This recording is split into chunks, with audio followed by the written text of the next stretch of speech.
تو قربانی ہر مذہب کے اندر تقریباً پائی جاتی ہے.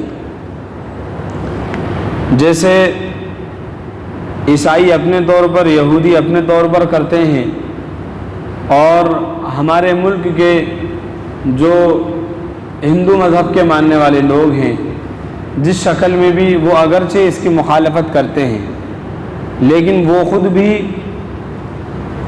اپنے بعض تہواروں پر اور بعض جگہوں پر جانوروں کی قربانی پیش کرتے ہیں.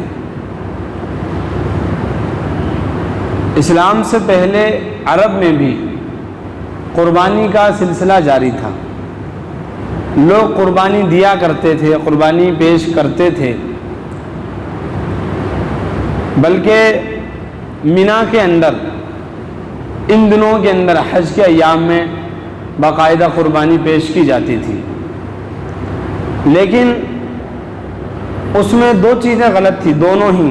ایک تو عقیدے کی غلطی کہ اس قربانی کو وہ خدا کے شریکوں کے نام پر کیا کرتے تھے. دوسرا قربانی کا طریقہ بھی غلط تھا. قربانی فی نفسی تھی. اسلام آیا، اسلام میں قربانی کا صحیح تصور پیش کیا گیا اور اس میں سدھار بھی کیا گیا. دو چیزوں کی اصلاح کی گئی، ایک عقیدے کی، ایک عمل کی. وہ لوگ جو قربانی کرتے تھے اللہ کے شریک کے نام پر، اللہ کے ساتھ بتوں کو شریک ٹھہراتے تھے اور ان بتوں کے نام پر جانوروں کو قربان کیا کرتے تھے. اسلام نے اس کو خالص توحید کی علامت قرار دیا کہ یہ قربانی محض صرف اور صرف رضائے خدا بندی کے لیے ہوگی. اللہ کا نہ کوئی شریک ہے، نہ کوئی اس کا ساجی ہے، نہ کوئی اس کا مددگار ہے، نہ کوئی اس کا مشیر ہے، کوئی بھی نہیں ہے. لہذا وہ تنہا ہے. قل هو اللہ احد، اللہ ایک ہے، ہمیشہ سے ایک ہے. اللہ صمد، اللہ بے نیاز ہے. اللہ غنی عن العالمین، تمام دنیا والوں سے وہ بے نیاز ہے، تمام جہاں والوں سے بے نیاز ہے.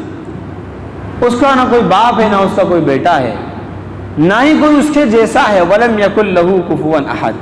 لہذا قربانی جو پیش کی جائے گی وہ صرف اور صرف اللہ کی رضا کے لیے اور اللہ کے نام پر ہی پیش کی جائے گی. یہ عقیدے کی اصلاح کی گئی، عمل کی اصلاح کی گئی. وہ لوگ جس طریقے سے قربانی پیش کیا کرتے تھے اس میں جانور کو زیادہ تکلیف ہوتی تھی. شریعت نے اس میں بھی سدھار کیا کہ قربانی کرنے کا ایک خاص طریقہ ہے کہ جانور کو سیدھا یعنی بائیں کروٹ پر قبلے کی طرف لٹا کر کے اور آہستہ سے تیز چھری اس کے گلے پر چلائی جائے، جس کی وجہ سے اس کی گلے کی رگیں کٹ جائیں اور اس کا خون نکل جائے اور آسانی سے اس کی جان نکلے. کیونکہ یہ تعلیم دی گئی ہے حدیث میں کہ جب تم جو بھی کام کرو ہر چیز کو اچھے سے کرو. ان اللہ کتب الاحسان علی کل شیء، اللہ نے ہر چیز کے اندر مہارت کو پسند کیا ہے. ہر چیز کو آپ ہر کام کو اچھے طریقے سے کیجیے. وَإِذَا ذَبَحْتُمْ فَأَحْسِنُوا الْقِتْلَةَ وَإِذَا قَتَلْتُمْ فَأَحْسِنُوا الْقِتْلَةَ. اور جب تم قتل کرو، جانور کو ذبح کرو، تو وہ ذبح بھی اچھے طریقے پر ہونا چاہیے جس میں جانور کو زیادہ تکلیف نہ ہو. بہرحال تو یہ قربانی کا فلسفہ بہت پرانا ہے اور اس کی جڑ اور بنیاد جو نکالی جائے گی مذہب اسلام کے اندر وہ سیدنا حضرت ابراہیم خلیل اللہ علیہ الصلوۃ والسلام کے عہد سے اور ان کے زمانے سے نکلتی. اور حضور پاک صلی اللہ علیہ وسلم سے جب سوال کیا صحابہ نے کہ حضور یہ قربانی کیا چیز ہے، ہمیں سمجھ میں نہیں آتا ہے، اس کا فلسفہ کیا ہے، آپ صلی اللہ علیہ وسلم نے ارشاد فرمایا سنت ابیکم ابراہیم، یہ تمہارے جد امجد بہت پہلے کے دادا سیدنا حضرت ابراہیم علیہ السلام کا طریقہ ہے، ان کی سنت ہے. یہ بات ہمیں معلوم ہونا بہت ضروری ہے. بہت سے لوگ صرف یہ سمجھتے ہیں کہ اس تہوار پر بکروں کا تہوار ہے، بکروں کو قربان کیا جائے، خوب کھایا جائے، لوگوں کو کھلایا جائے، جو لوگ غیر مسلم ہیں ان کے گھروں پر ٹفن بھیج دیے جائیں اور خوب بہترین جمع دبا کر کے 3 دن تک 5 دن تک فریج میں ڈال کر کے خوب بہترین کھایا جائے، بس اس کا نام بقرعید ہے۔ نہیں، اللہ تعالیٰ نے صاف طور پر انکار کیا، لن ینال اللہ لحومها ولا دماؤها، اللہ تعالیٰ کے پاس تمہارے جانوروں کا گوشت، ان کی کھال، ان کا خون کچھ بھی نہیں پہنچتا، وَلَكِنْ يَنَالُهُ التَّقْوَى مِنْكُمْ، لیکن اللہ تعالیٰ کے پاس تمہارے دلوں کا تقوی پہنچتا ہے۔ لہذا اس قربانی سے مقصود تقوی پیدا کرنا ہے، جیسے رمضان کے روزے سے مقصد تھا تقوی پیدا کرنا، انسان کو سنوارنا، اس کے اندر جو حیوانیت ہے، جو شہوانیت ہے، جس کی وجہ سے اس نے ہر حلال و حرام کے دروازوں کو ختم کر دیا، جس نے اس نے عفت اور پاک دامنی کے تمام دیواروں کو پاٹ دیا، اس نے اپنے خواہشات کی تکمیل کے لیے، اپنے عیش و آرام کے لیے، اپنے جذبات کو تسکین دینے کے لیے شریعت کی ہر دیوار کو ختم کر دیا، ہر رطب و یابس، ہر حلال و حرام، ہر جائز و ناجائز، ہر طرح کے مال میں ملوث ہو گیا، کہ اس سے پاکیزگی کا طریقہ ہے یہ قربانی، اس قربانی کے ذریعے سے تمہیں پاک کیا جائے گا۔ وَلَكِنْ يَنَالُهُ التَّقْوَى مِنْكُمْ، اب جب تم یہ قربانی دے رہے ہو، اس قربانی کے ذریعے سے اللہ تمہارے دلوں کے تقوی کو آزمائیں گے، وہ تقوی ان کے پاس پہنچتا ہے۔ اس گوشت کو، اس خون کو، اس کے ہڈیوں کو، یہ سب تم استعمال کرو، اللہ کو یہ نہیں پہنچتا۔ حالانکہ پچھلی امتوں میں جب قربانی کا جو طریقہ تھا تو قربانی تو لی جاتی تھی، لیکن اس کا گوشت بھی ان کو نہیں دیا جاتا تھا، بلکہ طریقہ یہ ہوتا تھا کہ اس جانور کو قربان کر کے اس کا تمام تر مٹیریل، اس کا گوشت پوشت، یہ تمام کے تمام چیزیں جاؤ پہاڑی پر لے جا کر کے رکھ دو، پہاڑی پر لے جانے کے بعد آگ آئے گی آسمان سے، اگر جس کے گوشت کو وہ آگ جلا کر کے خاک کر جائے گی، اس کی قربانی قبول ہے، اس کے اندر اخلاص پایا گیا، اور جس کا گوشت یوں ہی رکھا رہے گا گویا کہ اس کی قربانی قابل قبول نہیں ہوئی۔ تو دو باتیں ہوتی تھی، ایک تو یہ کہ وہ قربانی کا گوشت ان کو نہیں دیا جاتا تھا، دوسری بات اس بات کو صاف طور پر بیان کیا جاتا تھا کہ ان میں کون مخلص ہے اور کون ریاکار ہے، کون دکھلاوے کے لیے کر رہا ہے اور کون حقیقت میں اپنے رب کو راضی کرنے کے لیے کر رہا ہے۔ قرآن پاک کا انداز بیان دیکھیے، فَصَلِّ لِرَبِّكَ وَانْحَرْ، اپنے رب کے لیے آپ نماز پڑھیے اور اپنے رب کے لیے قربانی کیجیے۔ قربانی رب کے لیے کی جاتی ہے، اس کا گوشت پوشت کھانے کے لیے، اس کی ہڈیوں کو چوسنے کے لیے قربانی نہیں کی جاتی۔ یہ فلسفہ مسلمانوں کو سمجھنا ہوگا۔ قربانی سے مقصد ہے اس جذبہ ایثار کو پیدا کرنا جو اسلام کے پہلے لوگوں میں تھا، اسلام کے پہلے لوگوں کے اندر جو جذبہ ایثار تھا۔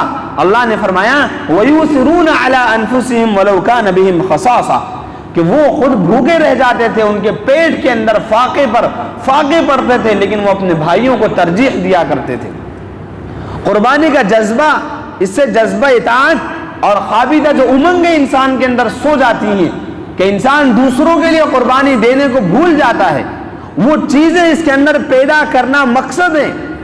اس لیے فرمایا قُلْ إِنَّ صَلَاتِي وَنُسُكِي وَمَحْيَايَ وَمَمَاتِي لِلَّهِ رَبِّ الْعَالَمِينَ، کہ آپ اعلان کیجئے، صاف طور پر کہیے کہ دیکھیے صاحب، میری نمازیں، میرے روزے، میری عبادتیں، میری قربانی، اور ان سب سے بڑھ کر میری زندگی، حتیٰ کہ میری موت یعنی میرا جینا اور میرا مرنا، یہ سب کا سب اس اللہ کے لیے جو تمام جہانوں کا رب ہے۔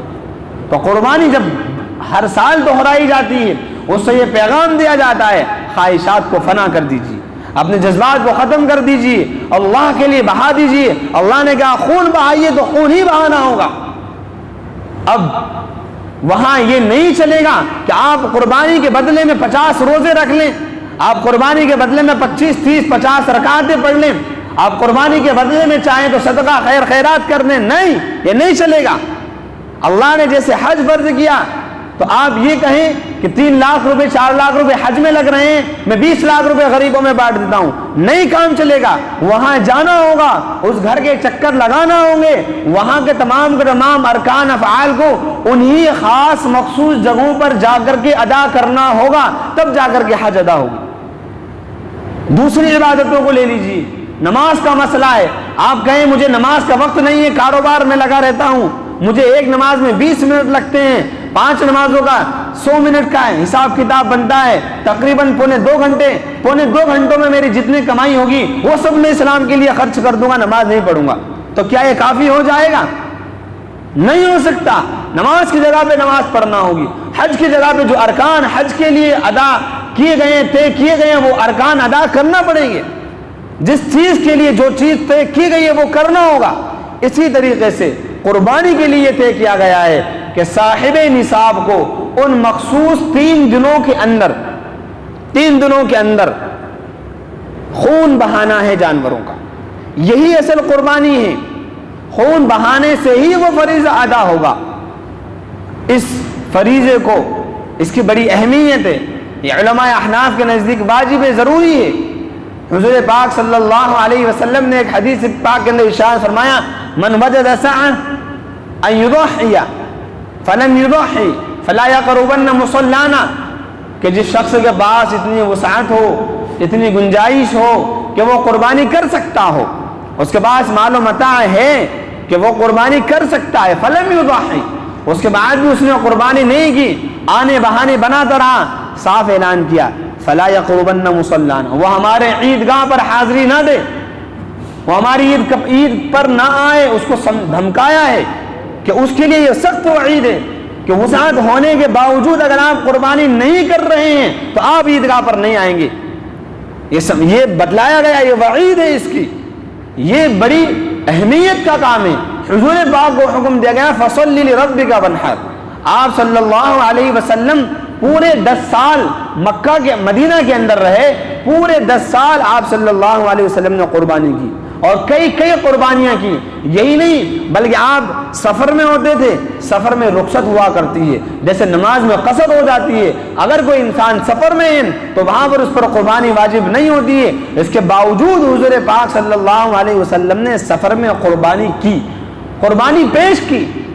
اور حضرت عبداللہ ابن عباس رضی اللہ تعالیٰ عنہ فرماتے ہیں، ایک مرتبہ ہم حضور پاک صلی اللہ علیہ وسلم کے ساتھ سفر میں تھے، سفر میں آپ صلی اللہ علیہ وسلم نے گائے قربان کی اور 7 لوگوں کی طرف سے وہ کافی ہوئی، یعنی آپ نے سفر میں بھی قربانی کی۔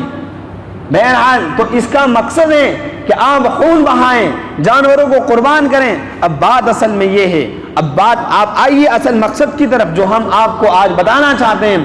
ایک امت میں ایک طبقہ ایسا پیدا ہوا ہے، ایک ایسی فکر، ایسے خیال والے لوگ ہوئے ہیں کہ غریبوں کی مدد کی جائے، محتاجوں کی مدد کی جائے، پڑھانے کے لیے انتظامات کی جائیں، اسکول کالجز کھولے جائیں، ہاسپٹلز بنوائے جائیں، اس کے علاوہ تیمارداریوں کا انتظام کیا جائے، یہ تمام کی تمام چیزیں کرنا ہے۔ لیکن امت کے اندر مزاج یہ پیدا ہو گیا کہ یہ سب کام ہمیں کرنا ہے صرف زکوٰۃ صدقے سے، بس زکوٰۃ دیں گے اسی زکوٰۃ میں سے آپ سب کرو، صدقہ اسی میں سے سب کرو، بس اس کے علاوہ کچھ نہیں۔ بہن کی مدد بھی زکوٰۃ سے کرنا ہے، باپ کی مدد بھی زکوٰۃ سے کرنا ہے، باپ کا علاج بھی زکوٰۃ سے کرنا ہے، مدرسے کا تعاون بھی زکوٰۃ سے کرنا ہے، اسکول کالجز بھی زکوٰۃ سے، بیماروں کا علاج بھی زکوٰۃ سے، یا کوئی جیلوں میں بند ہے تو بھی زکوٰۃ سے۔ اللہ کے بندوں، کیا اس کے علاوہ خرچ کرنے کے لیے نہیں ہے؟ یہ درس دیا گیا کہ یہ اپنے وقت پر ادا کی جائے گی، لیکن امت کی تعمیر کے لیے، ترقی کے لیے آپ اپنے مال میں سے نکال کر کے خرچ کیجئے۔ عادت بنائیے، اپنا مزاج بنائیے کہ اپنے مال میں سے خرچ کریں آپ، یہ نہیں کہ صرف زکوٰۃ کے بہانے ڈھول دیا جائے۔ کسی نے کہا صاحب فلانی جگہ پر مدد کیجئے، مدد کی ضرورت ہے، ارے صاحب میری تو زکوٰۃ پوری ہو گئی۔ یہ کون سا طریقہ ہے؟ حضور پاک صلی اللہ علیہ وسلم کے صحابہ کو دیکھیے، بھوکے ہیں، بھوکے، خود نے کھانا نہیں کھایا ہے، ایک مہمان آ گیا، گھر میں خبر پہنچوا دی مہمان آ رہے ہیں، کھانا صرف اتنا ہے کہ ایک آدمی کھا سکتا ہے، کھانا صرف اتنا ہے کہ ہم لوگ کھا سکتے ہیں، یا تو مہمان کھا لے یا ہم کھا لیں، مہمان کے سامنے اظہار بھی نہیں کر سکتے۔ چنانچہ جب مہمان آئے آپ چراغ کو بجھا دینا، ہم یوں ہی صرف نقل و حرکت ہاتھ سے کر دیں گے، مہمان کو لگے گا یہ بھی کھانا کھا رہے ہیں، ہم بھی کھانا کھا رہے ہیں، بس اس باعث گمان سے مہمان اپنا پیٹ بھر کر کے کھانا کھا لے گا۔ یہ تک جس کے بارے میں قرآن پاک کی آیت نازل ہوئی، وَيُؤْثِرُونَ عَلَىٰ أَنفُسِهِمْ وَلَوْ كَانَ بِهِمْ خَصَاصَةٌ، کہ وہ خود فاقے پر فاقے کیا کرتے تھے لیکن اپنے آپ پر اپنے بھائیوں کی مدد کو ترجیح دیا کرتے تھے۔ خود جناب محمد رسول اللہ صلی اللہ علیہ وسلم کے گھرانے میں 2 مہینے تک چولہا نہیں جلتا ہے۔ ازواج مطہرات خود بیان کرتی ہیں کہ پانی پر کھجور پر گزارا بسارا ہوتا ہے، لیکن جہاں سے بھی کچھ آیا، ہزاروں درہم آئے، صبح سے شام تک نہیں ہونے دی، سب لٹا دیا غریبوں میں، سب ان کی مدد کے لیے دے دیا۔ تو یہ مزاج ہے امت کا کہ آپ کو امت کی مدد کرنا ہے، غریبوں کی مدد کرنا ہے، بے سہاراؤں کو سہارا دینا ہے۔ کوئی اپنی پڑھائی کو روک رہا ہے، اس کے پاس انتظامات نہیں ہے، اس کو بھی پڑھانا ہے، بیمار ہے اس کا بھی علاج کرانا ہے، جیل میں بند ہے وہاں پر اس پر ظلم ہو رہا ہے اس کو بھی چھڑانا ہے۔ لیکن زکوٰۃ کے بھروسے مت بیٹھیے، وہ اپنے وقت پر دیجیے، صدقے کے بھروسے مت بیٹھیے، وہ بھی ادا کیجیے، الگ سے خرچ کرنے کا جذبہ پیدا کیجیے۔ اب بات آگے آئیے، اب یہ جو ایک طبقہ پیدا ہوا ہے یہ ہمدردی بتلاتا ہے، یہ کہتا ہے کہ صاحب انسانیت کی خدمت کرنا ضروری ہے، لوگوں کا تعاون کرنا ضروری ہے۔ اس کے لیے اب سمجھیے آپ، اصل ابھی کچھ دنوں میں آپ کو جو ہے نا ٹی وی چینلوں میں یہ ملے گا دیکھنے کو، ڈیبیٹ میں آپ کو دکھیں گے داڑھی والے، اسلام کو بدنام کرنے والے وہاں ملیں گے اور اس موضوع پر بحث ہوگی اور وہ کہیں گے، سوال آئے گا اتنا پیسہ خرچ کیا جاتا ہے، لاکھ جانوروں کو قربان کیا جاتا ہے، 20,000 25,000 کے ایک جانور ہے اس کو ذبح کیا جاتا ہے، کھانے کے لیے تو تھوڑا بہت بھی کافی ہے، اس قربانی کے بجائے اس کا جو پیسہ ہے اس پیسے کو غریب لوگوں میں بانٹ دیا جائے، غریب لوگوں کی ترقی کے لیے اس کو خرچ کر دیا جائے، اس پیسے سے اسکول بنوا دیے جائیں، اس پیسے سے کالج بنوا دیے جائیں، اس پیسے سے جو بچے پڑھ نہیں پا رہے ان کی فیس کا انتظام کر دیا جائے۔ وہی مکاری، وہی چوری کہ زکوٰۃ میں سے باپ کی مدد کر دی جائے۔ اللہ نے فرمایا زکوٰۃ سے باپ کی مدد نہیں ہوگی، زکوٰۃ سے بیوی کی مدد نہیں ہوگی، زکوٰۃ سے ماں کی مدد نہیں ہوگی۔ کم بخت کنجوس انسان اپنے باپ کو اپنی زکوٰۃ کھلانا چاہتا ہے، اپنی ماں کو زکوٰۃ کھلانا چاہتا ہے، شرم نہیں آتی، غیرت نہیں آتی، یہاں بھی زکوٰۃ ڈھونڈتا ہے۔ اب جب غریبوں کی مدد کی بات آئی تو کہتا ہے قربانی مت کیجیے، قربانی کا جو پیسہ ہے وہ غریبوں کے اندر لگا دیجیے۔ یہ ایک ملحدانہ سوچ ہے، ملحدانہ سوچ ہے جس سے شعائر اسلام سے مسلمانوں کے کو دور کیا جائے گا۔ ایک خوبصورت دروازے سے اندر داخل ہوا جائے گا، ٹائٹل ایسا ہے سب کو لگے گا ہاں بات تو صحیح ہے، بات تو یہ صحیح ہے کہ ہاں اتنے سارے پیسے سے مدد کی جائے غریبوں کی، غریبوں کو کھلایا جائے، اسکول بنوا دیے جائیں۔ لیکن بات یہ ہے اللہ نے یوں ارشاد فرمایا ہے کہ آپ کو قربانی کے ان دنوں کے اندر ہمارے تقرب کے لیے، ہماری عبادت کے لیے جانوروں کا خون بہانا ہے۔ چنانچہ حدیث پاک میں حضور پاک صلی اللہ علیہ وسلم نے ارشاد فرمایا کہ انسان کا کوئی عمل قربانی والے دن، کوئی عمل اللہ کو اتنا پسند نہیں آتا جتنا کہ جانور کو قربان کرنا اللہ کو پسند ہوتا ہے۔ اللہ کو اتنی پسند ہوتی ہے یہ قربانی۔ یہی نہیں حضور نے ارشاد فرمایا کہ یہ تمہارے جد امجد حضرت ابراہیم علیہ السلام کی سنت ہے۔ تو سوال کیا صحابہ نے کہ حضور اس میں ہمارے لیے کیا ہے، یعنی کیا اجر و ثواب ہے؟ فمارنا فیہا یا رسول اللہ، اللہ کے رسول اس میں ہمارے لیے کیا اجر و ثواب ہے؟ فرمایا بکل شعرۃ حسنہ، ہر بال کے بدلے کے اندر آپ کو ایک نیکی ملے گی، اور اگر دمبا ہے تو ہر اون کے بدلے میں آپ کو ایک نیکی ملے گی۔ یعنی بتلانے کا مقصد یہ ہے کہ اتنی نیکیاں ملیں گی جن کو آپ شمار نہیں کر سکتے، اتنا اجر و ثواب ملے گا جو آپ کے گمان سے بھی باہر ہوگا۔ لہذا وہی اصل چیز ہے۔ تو اس کا اسلام میں اس کی حوصلہ افزائی کی گئی ہے کہ اعانت کی جائے غریبوں کی، غریبوں کے لیے انتظامات کیے جائیں، لیکن قربانی میں سے کٹ کر کے نہیں بلکہ اپنے حصے کی قربانی ادا کی جائے۔ قربانی اپنے حصے کی جائے. ہاں اس کے علاوہ جو آپ کے پاس ہے اللہ نے جو دیا ہے اس سے مدد کیجئے, ادھر سے چوری مت کیجئے. ورنہ اگر کوئی شخص یہ سمجھتا ہے کہ میں اگر 20,000 روپے کا بکرا قربان کروں گا, اس سے میں سمجھتا ہوں کہ 20,000 روپے میں کسی کو دے دوں گا تو وہ دے دے گا, الگ بات ہے اس کا ثواب ملے گا, لیکن اس کی قربانی قابل قبول نہیں ہوگی, اس کی طرف سے قربانی نہیں مانی جائے گی. اور وہی حدیث اس پر منطبق ہوگی کہ جس نے وسعت پائی کہ وہ قربانی کر سکتا ہو اور اس نے قربانی نہ کی تو وہ ہمارے عیدگاہ تک نہ آئے, ہمارے مصلی عیدگاہ پر نماز پڑھنے کے لیے وہ نہ آئے. یہ حضور پاک صلی اللہ علیہ وسلم نے اس کی وعید بیان فرمائی. لہذا اب کیا کرنا چاہیے؟ دیکھیے, ایک تو یہ اللہ کا حکم ہے, مدد کرنے کے لیے دوسرے دروازے ہیں, لیکن پھر بھی اگر دیکھا جائے تو اس میں بھی غریبوں کی بہت مدد ہوتی ہے. قربانی کے اندر بھی غریبوں کی مدد ہے. کیسے غریبوں کی مدد ہے؟ آپ دیکھیے, جانوروں کو کون پالتا ہے؟ بکروں کو کون پالتا ہے؟ وہی غریب لوگ پالتے ہیں, وہی غریب لوگ پالتے ہیں. کوئی 5 بچے بڑا کرتا ہے, کوئی 8, کوئی 10, 12 بچے بڑا کرتا ہے, اور پورے سال محنت کر کے بقرعید پر ان کو فروخت کرتا ہے, اور پھر اس کے بعد اتنی پونجی وہ جمع کرتا ہے کہ جس سے سال بھر کا گزارا ہو سکے. کون لوگ کریں گے یہ غریب لوگ کریں گے. کوئی بزنس مین بکرے نہیں پالتا, یا کوئی شخص گاؤں دیہات سے بکرے لا کر کے ہاٹ میں بیچے گا. غریبوں کی مدد یہاں بھی ہو رہی ہے. یہ قربانی سے جب پورے ملک میں, پوری دنیا میں جب لین دین ہوتا ہے, یہاں کے جانور وہاں جاتے ہیں, وہاں بکتے ہیں, یہاں سے دیواس سے بامبے, وہاں کے وہاں, اس سے غریبوں کے ہاتھ میں پونجی آتی ہے. غریبوں کی مدد اس سے بھی ہو رہی ہے. ایک غریب سے جب آپ نے 25,000 روپے کا بکرا خریدا تو وہ کئی مہینے اس مال کے بدلے میں اپنا گزارا بسارا کر سکتا ہے. غریبوں کی مدد یہاں بھی ہے. پھر اس کے بعد جب آپ نے قربانی کر لی, قربانی کرنے کے بعد جو گوشت ہے اس کے اندر بھی اللہ تعالیٰ نے یہ شریعت میں یہ حصے مقرر کیے گئے کہ ایک حصہ آپ کے لیے رکھ لیجئے, ایک دوست و احباب رشتہ داروں کے لیے رکھ لیجئے, اور ایک حصہ غربا فقراء مساکین کے اندر تقسیم کر دیجئے.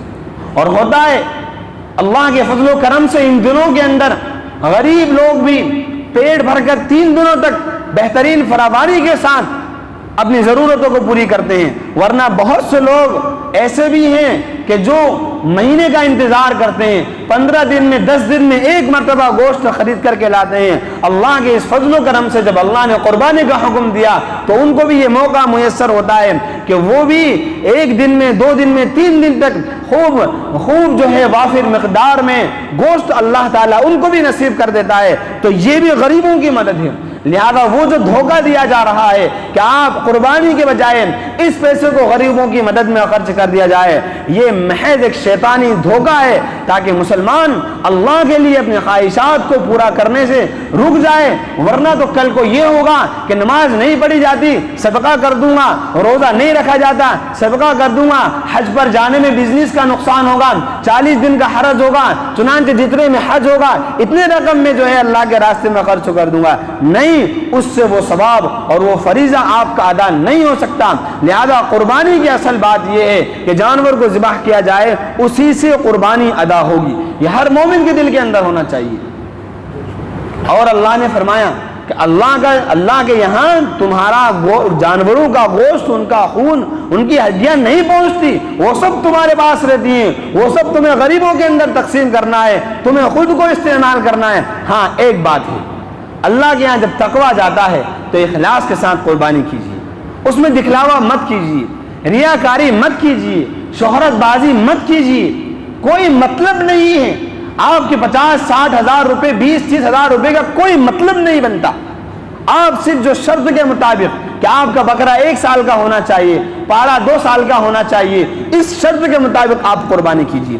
اس میں بھی دھوکے میں مت آئیے. کچھ لوگ یوں کہتے ہیں کہ بکرا صاحب اگر دکھنے میں سال بھر کا لگے لیکن وہ اگر 11 مہینے کا ہے اور دکھنے میں 1 سال جیسا لگ رہا ہے تو اس کی قربانی ہو جائے گی. یا پارا 2 سال کا نہیں ہے, دکھنے میں بڑا لگ رہا ہے تو قربانی ہو جائے گی.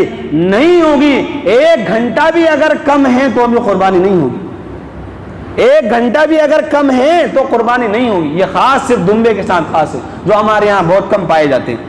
دمبا اگر 8-10 مہینے کا ہے اور وہ دکھنے میں سال بھر کا لگ رہا ہے تو قربانی ہو جائے گی. رہی بات دانت وانت کی, تو دانت کا کوئی مسئلہ شریعت میں نہیں ہے. آپ تو یہ دیکھیے کہ اس کی عمر کتنی ہے.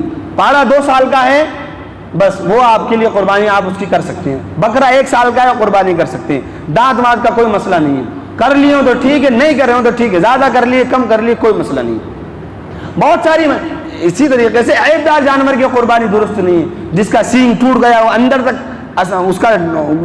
تک اس کا اثر چلا گیا ہو, اوپر سے سینگ ٹوٹا تو کوئی مسئلہ نہیں ہے. کوئی جانور اتنا لنگڑا ہو گیا چل نہیں سکتا, دانت اتنے ٹوٹ گئے کہ چارہ نہیں کھا سکتا, یا اتنا زیادہ کمزور دبلا ہو چکا ہے کہ چل بھی نہیں سکتا, گر پڑتا ہے, ہڈیاں نکل رہی ہیں, تو اس کی بھی قربانی جائز نہیں ہے. آنکھ سے کانا ہو چکا ہے تو قربانی نہیں کر سکتے. کان کے 4 حصے کیجئے, اگر 4 حصوں میں سے 1 حصے کے برابر کٹا ہوا ہے تو قربانی نہیں ہوگی, اس سے کم کا ہے تو قربانی ہو جائے گی. ایسے بہت سارے مسائل ہیں, وہ مجمع عام میں بیان کرنے کے نہیں ہیں, آپ تو ان کو معلوم کر سکتے ہیں. بہرحال بات یہ ہے کہ قربانی ہماری جو ادا ہوگی وہ قربانی جانور کے قربان کرنے سے ہی ادا ہوگی, پیسے صدقہ کرنے سے قربانی ادا نہیں ہوگی. پھر اصل مقصد جو قرآن پاک جو اس کا قربانی کا بیان کیا گیا ہے وہ ہے دلوں کے اندر اخلاص پیدا کرنا, کہ آپ 2 مہینے 4 مہینے یا سال بھر میں جو بھی آپ کی پونجی اللہ کے ایک حکم پر اتنا بڑا جانور قربان کر رہے ہیں, اس میں آپ کو خاموش پیغام یہ دیا گیا کہ اپنے جذبات کو ہوا دیجئے اور اللہ کے لیے وہ کیجئے جو آپ کا دل نہیں چاہتا, وہ بھی آپ کر گزریے. آپ کا کبھی دل نہیں ہوتا کہ آپ 25,000 روپے صرف کھانے میں خراب کر دیں, لیکن اللہ نے حکم دیا تھا, آپ نے یہ جانور ذبح کیا تو اپنے اندر یہ بات پیدا کیجئے, کیونکہ یہ قربانی دراصل نقل ہے سیدنا حضرت ابراہیم علیہ السلام کے اس عمل کی جس میں انہوں نے اپنا 90 سال کی عمر میں پیدا ہونے والے بیٹے سیدنا حضرت اسماعیل ذبیح اللہ علیہ السلام کو اللہ کے حکم پر ذبح کیا تھا. اس کی یہ مثال ہے کہ انہوں نے اپنے بیٹے کو قربانی کے لیے پیش کر دیا تھا. آج تم صرف جانور کو پیش کر رہے ہو, لیکن تصور یہی کرو کہ اللہ کے لیے جو بھی قیمتی سے قیمتی چیز قربانی کے لیے اگر مجھ سے مطالبہ کیا جائے گا میں قربانی کرنے کے لیے تیار ہوں. چنانچہ اللہ نے ارشاد فرمایا لن تنالوا البر حتى تنفقوا مما تحبون, کہ تم نیکی تک نہیں پہنچ سکتے مگر اس وقت جب کہ تم اپنی پسندیدہ چیز اللہ کے راہ میں خرچ نہ کر دو, اللہ کے راہ میں قربان نہ کر دو. لہذا وہی چیز قربان کیجئے جو آپ کے دل کے نزدیک زیادہ قریب ہو. جو مالدار ہیں وہ اچھے سے اچھا جانور لے کر کے قربان کریں, جن کے پاس اتنے وسعت نہیں ہیں وہ حصہ بھی لے سکتے ہیں, لیکن یاد رکھیے حصہ لینے میں آپ کے جانور کے اندر کوئی ایسا شخص شامل نہ ہو جس کی حرام پیسوں کی کمائی ہو. حرام والے کا کوئی درجہ شریعت میں نہیں ہے. حرام کمائی والا اگر حرام پیسے سے قربانی کرتا ہے, کاہے کہ قربانی وہ حرام مال ہے ہی نہیں تمہارا, نہ تمہارا ہے نہ تمہارے باپ کا ہے, کسی کا نہیں ہے. جس سے ہڑپا ہے اس کا وہ مال ہے. شریعت حکم دے رہی ہے قربانی چھوڑو, اس مال کو اس کو لے جا کر کے دو جس سے تم نے اس کو ہڑپا ہے, جس سے تم نے اس کو لیا ہے, یہ پیسہ اس کو لے جا کر کے دو اور اپنا کماؤ, محنت کرو, اس کے بعد قربانی کرو. بعض فتاوا کے اندر جامعہ بنوری ٹاؤن وغیرہ کے فتاوا میں دیکھا گیا کہ اگر 7 حصے دار ہیں اس میں اگر ایک حصے دار ایسا شریک ہو گیا جس کی آمدنی حرام کی تھی تو سب کی قربانی خراب ہو سکتی ہے, سب کی قربانی بگڑ سکتی ہے. لہذا قربانی میں حصہ لیتے وقت آپ اس کا جو ہے بھرپور آپ کو اس کا خیال کرنا ہے, ورنہ تو یہ مسئلہ ہوگا کہ سب کی قربانی غارت جا سکتی ہے, سب کی قربانی خراب جا سکتی ہے. اور بات اصل میں یہ ہے خدا کے بندوں کہ اس قربانی سے تو مقصد یہ ہے کہ اللہ کے لیے ہم اپنے جذبات کو قربان کرنے والے بن جائیں. اللہ حکم دے رہا ہے کہ حرام سے بچیے, پھر بھی ہم حرام کما رہے ہیں اور اسی حرام سے اللہ کے نام پر قربان کر رہے ہیں, تو کیا قربانی کا مقصد ہم نے حاصل کیا؟ ہمارے اندر قربانی کا کون سا پیغام آیا؟ ہم نے کون سی اپنی خواہشات کو قربان کر دیا؟ ہم قربانی کر رہے ہیں لیکن ہمارا طریقہ وہی ہے کہ ہم حرام کما رہے ہیں. ہم جو ہے شریعت نے جن چیزوں سے منع کیا ان کاموں کے اندر ہم الجھے ہوئے ہیں. ہمارے دلوں کے اندر وہ صفائی نہیں ہے. مسلمانوں کے لیے ہمارے دلوں کے اندر کینہ ہے یا دشمنیاں ہیں یا ہمارے دل ابھی صاف نہیں ہو پا رہے ہیں, ہم قربانی کر رہے ہیں تو یہ تو جانور کی قربانی ہوئی. یہ اصل قربانی دین کے لیے جو اللہ چاہتے ہیں وہ نہیں ہوئی. اصل قربانی اس وقت ہوگی کہ جس قربانی سے ہمارا دل پاک ہو جائے گا, ہمارا ایمان پاک ہو جائے گا, ہمارا عقیدہ درست ہو جائے گا اور ہماری ہر چیز اللہ کے لیے قربان ہو جائے گی. جیسا کہ آیت میں کہا گیا قل ان صلاتی, آپ اعلان کر دیجئے ان صلاتی صلاتی میری نماز، ونسکی میری قربانی، ومحیایا اور میرا جینا اور میرا مرنا، اور جو کچھ بھی میری زندگی کے اعمال اور افعال ہیں وہ سب کے سب محض میرے اللہ کے لیے، میرے اللہ کی رضامندی کے لیے، لہذا ہر خواہشات کو قربان کر دیجئے اللہ کے لیے۔